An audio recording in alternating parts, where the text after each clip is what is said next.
This episode of Brains on Games is about manipulating factions on the island of Ashra to rule the island after the death of the Emperor. Welcome to Brains on Games. I'm Dr. Brian McDonald, and this episode we're going to talk about a game that's coming up on Kickstarter very soon. It's a game about manipulating factions on the island of Ashra to rule the land after the death of the Emperor. It's a game that was sent to me by BFF Games. They're now my BFFs, I guess. A game called Hidden Leaders. This is a game that you can play with between 2 and 6 players. It plays in about half an hour, and even though the box says age 14 and up, I'm sure younger players can figure this out once they get the icons and symbols down. Let's talk some more about Hidden Leaders. What is this game all about? Well, first of all, each player is going to have just that, a hidden leader. There are several leader cards that are going to be dealt out. Each player is going to get one of these at the beginning of the game. It stays face down. Each of these leaders is allied with 2 of the factions in the game. And so what you're trying to do is make sure that one of those factions meets the winning conditions. You don't have to meet both. You can't meet both, really. You're only trying to really meet one of those. So it gives you a little bit of flexibility. Once each player has their leader, and the leader cards have, like I said, an icon for each faction, the name of the leader, and a little bit of a backstory about them. The art on these cards I really enjoy. If you've watched any other episodes of this show, you know I am a sucker for stylish art, and this one has it in spades. This is, of course, a prototype, so the art and the components might change. Even the rules might change a little bit by the time this game comes out. But I really like, even the names on the cards I enjoy, but I think that the artwork is really stylish and cool. It definitely makes the game fun, for me anyway, to play. Once each player has their hidden leader, you're going to set the board up like this. You've got the harbor, which is where your draw pile is. You've got a tavern that's sort of like a marketplace where there will always be 3 heroes here that you can choose from if you want to take a face-up card instead of one of these random ones. There's the graveyard, where if you manage to kill a hero somehow, he's going to wind up here in the graveyard face up. And there is the wilderness, and that's the discard pile where you put cards face down as you're discarding them so that the other players don't know what you're trying to get rid of. You are trying to keep your strategy a secret as much as possible. You don't necessarily want everyone to know who your hidden leader is or what faction he or she is allied with. You've also got these 2 tokens. One of these represents the Imperial Army and one represents the Hill Tribes, and these are at war. They start with an equal power, but through the game, as you play hero cards, what's going to happen is one of those factions is going to be moving up or down along the way, and you're trying to get them into certain positions in order for your faction to win. There are 4 factions, like I said. Each one has a different victory condition. The Undead faction will have cards that have a little skull here at the top. Often they manipulate cards in the graveyard, or they send cards to the graveyard somehow. And what they want is for both the Imperial Army and the Hill Tribes to be in this dark conflict zone. So no matter which one's ahead, as long as they're both in these dark spaces on the power tracking board, that means the undead are going to win, and that victory condition supersedes everything else. The water people have this little wave at the top, and what they want is to maintain the balance of power. So they want those 2 tokens to be on the same space or next to each other. They have to be adjacent somehow in order for the water people to win.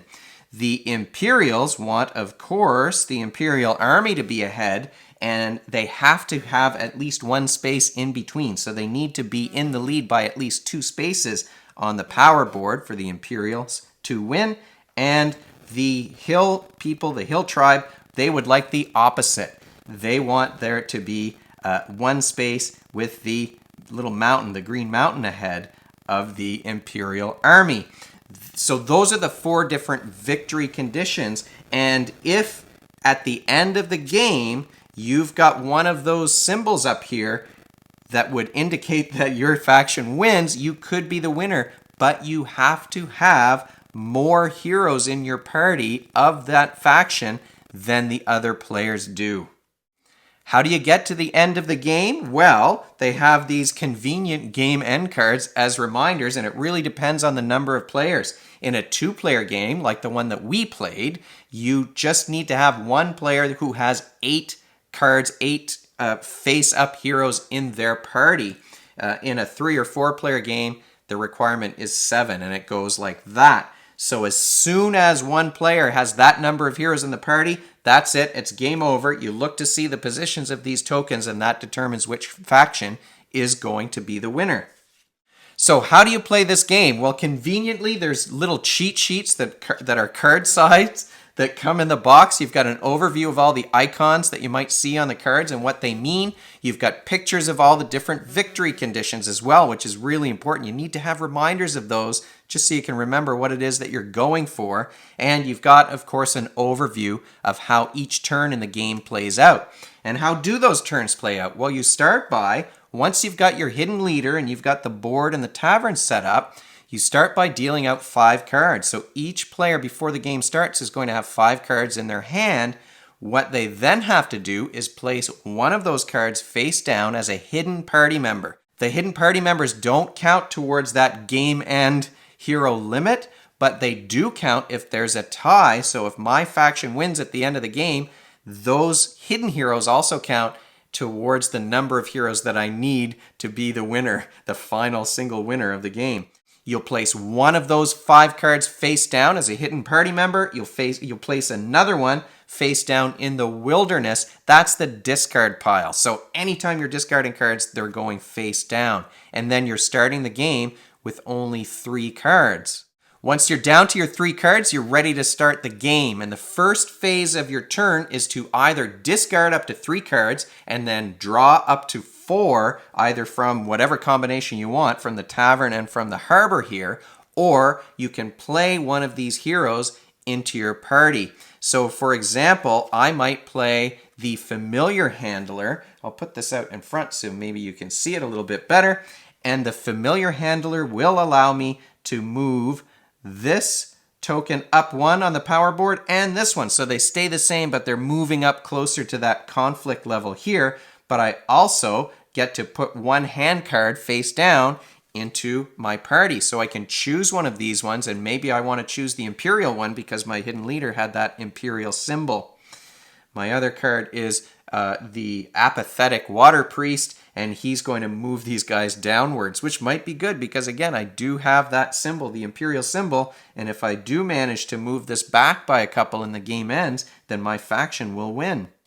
Once you've played a hero or discarded, the second phase in the turn is to fill up your hand again to 4 cards. So if you have less than 4, you draw up to 4. Sometimes you might have a hero that allows you to have a different hand limit for a turn, for example, but you draw up to 4. I can take any one of these from the tavern in case they have an ability that I might like. I might want to be sneaky about that because I may not want the other players to know what kinds of faction I'm working towards. And then I'm going to draw 2 more here from the stack, and I wind up with a combination of the Hill Tribe and the Water People. Once my hand size is back up to 4 again, I discard one of these cards face down into the wilderness. We refill the tavern, and then the next player gets to play. So those are the 4 phases. Play or discard, draw up to 4, discard 1 card into the wilderness, and then reset the tavern so the next player can play. And what you're doing along the way is all of these cards, or many of these cards, not all of them, because you can see this one is going to say you turn one of your face down heroes around and then you get to perform its ability as if you played that card instead of this one. And that might allow you to move closer to the end or to end the game right away when these pieces, the power tokens, are organized the way that you want them to be. But very often, the hero cards are going to move these tokens forwards or backwards somehow, allowing you to move towards your ultimate goal of whatever the faction is that you're allied with, who you would like to win the game. And you might try to be sneaky about it. It was a little hard for us because when I played this game, it was only me and my son. So it's a 2-player game, and it's a little tricky to hide your motives when there's just the 2 of you juggling things around. But as the number of players increases and the number of cards being played and factions being thought about goes up, well, what's happening is you're increasing the demands on working memory. The math here is very simple. You're moving +1 or +2. You might have a little bit more complicated math because there are some cards that are a bit more advanced. They have a little tiny plus symbol on them, and they might have some special powers, or they do have +X and -X or whatever that will allow you to move the pieces a certain number of spaces depending on how many cards are in the graveyard, or how many Imperial cards are in the tavern, or what have you. So there are different requirements for those, and that makes things a little bit more complicated, and their powers are more complicated as well. So that ups the ante a little bit in terms of the complexity. But the math isn't super complicated, but you are juggling a lot of information in your working memory. Remember, working memory is the whiteboard in your mind where you keep information so you can work with it, and you're thinking about the factions of each other players and how are they going to want to move these tokens in order to meet their win condition and win the game. And I always like to recommend board games that practice working memory, because the research that I've read has shown really working memory is one of the only skills that I've seen research on that has shown practice in working memory can benefit abilities in other areas. You know, having a bigger whiteboard is helpful in all kinds of areas of your life, I think. And I'll put an article from the American Psychological Association that's just about that, an activity that practices working memory and how it benefits people if they do that practice. Of course, this is a brand new board game that's not even available yet, so there's no research on this specific one, but it is an activity that involves that skill. The other skill that's involved are your spatial skills, your visual spatial skills, which I've talked about before. It's a very simple problem-solving exercise, but the mechanic is like a push-pull mechanic. Each player is moving these two pieces around, and you're all trying to get them into some different position or some different combination in order to win the game. So it's like Takenoko, where the pieces are controlled by everybody. This is a very simple, it's plus or minus, it's a two-dimensional board, but you're thinking about how each player along the way is going to be moving those pieces, and that's going to dictate which of these cards is going to be most beneficial to you to play on your turn. So you're juggling all of that information about, okay, well, I know this player is going to want to move the Imperial Army further up ahead, but I don't want these pieces to get into the conflict zone in case somebody's playing the undead, so I'm going to play minus cards and make sure everything's going to drop back, because other players are going to move this guy forward, and likely I'll be able to take advantage of that because the Imperial token, the Imperial symbol, was on my Hidden Leader card.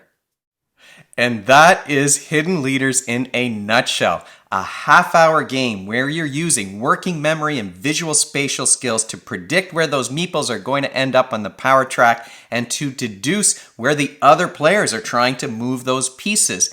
Because you're only moving them plus or minus in one dimension, I think I said 2 dimensions before, but it's 1 dimension up or down on that one track, it's a great introduction to the push-pull mechanic that you see in some board games where everybody's controlling the same pieces. Thanks again to BFF Games, my BFFs at BFF Games, for sending this game along. Like I said earlier, it's coming up on Kickstarter very, very soon. And if you have any questions or comments about this video, you can leave them in the comment section below the video, or you can email me at brian@brainsongames.ca. Brainsongames.ca is the website. That's where future episodes will go, and previous episodes are up there already. Brains on Games is the Twitter handle and the Facebook page and the Instagram feed, so we're all over the place. And if you enjoyed this video and you want to be notified of future ones, you can head on over to YouTube and click that subscribe button. Thanks for joining me, and hopefully I'll see you next time.